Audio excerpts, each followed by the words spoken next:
யோவான் எழுதிய சுவிசேஷம் அதிகாரம் 13.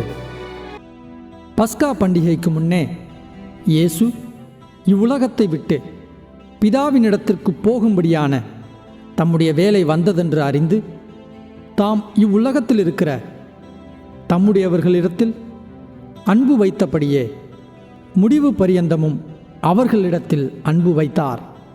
சீமோனின் குமாரனாகிய யூதாஸ்காரியோத்து அவரை காட்டிக் கொடுக்கும்படி பிசாசானவன் அவன் இருதயத்தை தூண்டின பின்பு அவர்கள் போஜனம் பண்ணி கொண்டிருக்கையில் தம்முடைய கையில் பிதா எல்லாவற்றையும் ஒப்பு கொடுத்தார் என்பதையும் தாம் தேவனிடத்திலிருந்து வந்ததையும் தேவனிடத்திற்கு போகிறதையும் இயேசு அறிந்து போஜனத்தை விட்டெழுந்து வஸ்திரங்களை கழற்றி வைத்து ஒரு சீலையை எடுத்து அறையிலே கட்டிக்கொண்டு பின்பு பாத்திரத்தில் தண்ணீர் வார்த்து சீசருடைய கால்களை கழுவவும் தாம் கட்டிக்கொண்டிருந்த சீலையினால் துடைக்கவும் தொடங்கினார்.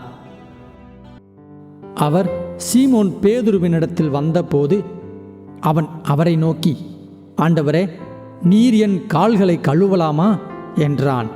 இயேசு அவனுக்கு பிரதியுத்தரமாக, நான் செய்கிறது இன்னதென்று இப்பொழுது நீ அறியாய், இனிமேல் அறிவாய் என்றார். பேதுரு அவரை நோக்கி, நீர் ஒரு காலும் என் கால்களை கழுவப்படாது என்றான். இயேசு அவனுக்கு பிரதியுத்தரமாக, நான் உன்னை கழுவாவிட்டால் என்னிடத்தில் உனக்கு பங்கில்லை என்றார். அதற்கு சீமோன் பேதுரு, ஆண்டவரே, என் கால்களை மாத்திரமல்ல, என் கைகளையும் என் தலையையும் கூட கழுவ வேண்டும் என்றான். இயேசு அவனை நோக்கி, முழுகினவன் தன் கால்களை மாத்திரம் கழுவ வேண்டியதாயிருக்கும், மற்றபடி அவன் முழுவதும் சுத்தமாயிருக்கிறான். நீங்களும் சுத்தமாயிருக்கிறீர்கள், ஆகிலும் எல்லாரும் அல்ல என்றார். தம்மை காட்டிக் கொடுக்கிறவனை அவர் அறிந்திருந்தபடியினால் நீங்கள் எல்லாரும் சுத்தமுள்ளவர்கள் அல்ல என்றார். அவர்களுடைய கால்களை அவர் கழுவின பின்பு தம்முடைய வஸ்திரங்களை தரித்து கொண்டு திரும்ப உட்கார்ந்து அவர்களை நோக்கி, நான் உங்களுக்கு செய்ததை அறிந்திருக்கிறீர்களா? நீங்கள் என்னை போதகர் என்றும் ஆண்டவர் என்றும் சொல்லுகிறீர்கள். நீங்கள் சொல்லுகிறது சரியே. நான் அவர்தான், ஆண்டவரும் போதகருமாகிய நானே. உங்கள் கால்களை கழுவினதுண்டானால் நீங்களும் ஒருவருடைய கால்களை ஒருவர் கழுவ கடவீர்கள். நான் உங்களுக்கு செய்தது போல நீங்களும் செய்யும்படி உங்களுக்கு மாதிரியை காண்பித்தேன். மெய்யாகவே மெய்யாகவே நான் உங்களுக்கு சொல்லுகிறேன், ஊழியக்காரன் தன் எஜமானிலும் பெரியவன் அல்ல, அனுப்பப்பட்டவன் தன்னை அனுப்பினவரிலும் பெரியவன் அல்ல. நீங்கள் இவைகளை அறிந்திருக்கிறபடியினால் இவைகளை செய்வீர்களானால் பாக்கியவான்களாயிருப்பீர்கள். உங்கள் எல்லாரையும் குறித்து நான் பேசவில்லை, நான் தெரிந்து கொண்டவர்களை அறிவேன்.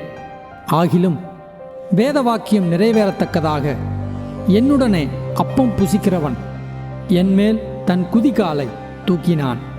அது நடக்கும்போது நானே அவரென்று நீங்கள் விசுவாசிக்கும் பொருட்டு இப்பொழுது அது நடப்பதற்கு முன்னமே அதை உங்களுக்கு சொல்லுகிறேன். நான் அனுப்புகிறவனை ஏற்றுக்கொள்கிறவன் என்னை ஏற்றுக்கொள்கிறான், என்னை ஏற்றுக்கொள்கிறவன் என்னை அனுப்பினவரை ஏற்றுக்கொள்கிறான் என்று மெய்யாகவே மெய்யாகவே உங்களுக்கு சொல்லுகிறேன் என்றார். இயேசு இவைகளை சொன்ன பின்பு ஆவியிலே கலங்கி, உங்களில் ஒருவன் என்னை காட்டிக் கொடுப்பான் என்று மெய்யாகவே மெய்யாகவே உங்களுக்கு சொல்லுகிறேன் என்று சாட்சியாகச் சொன்னார். அப்பொழுது யாரை குறித்து பேசுகிறாரோ என்று சீஷர்கள் ஐயப்பட்டு ஒருவரையொருவர் நோக்கி பார்த்தார்கள். அந்த சமயத்தில் அவருடைய சீஷரில் இயேசுவுக்கு அன்பானவனாயிருந்த ஒருவன் இயேசுவின் மார்பிலே சாய்ந்து கொண்டிருந்தான். யாரை குறித்து சொல்லுகிறார் என்று விசாரிக்கும்படி சீமோன் பேதுரு அவனுக்கு சைகை காட்டினான்.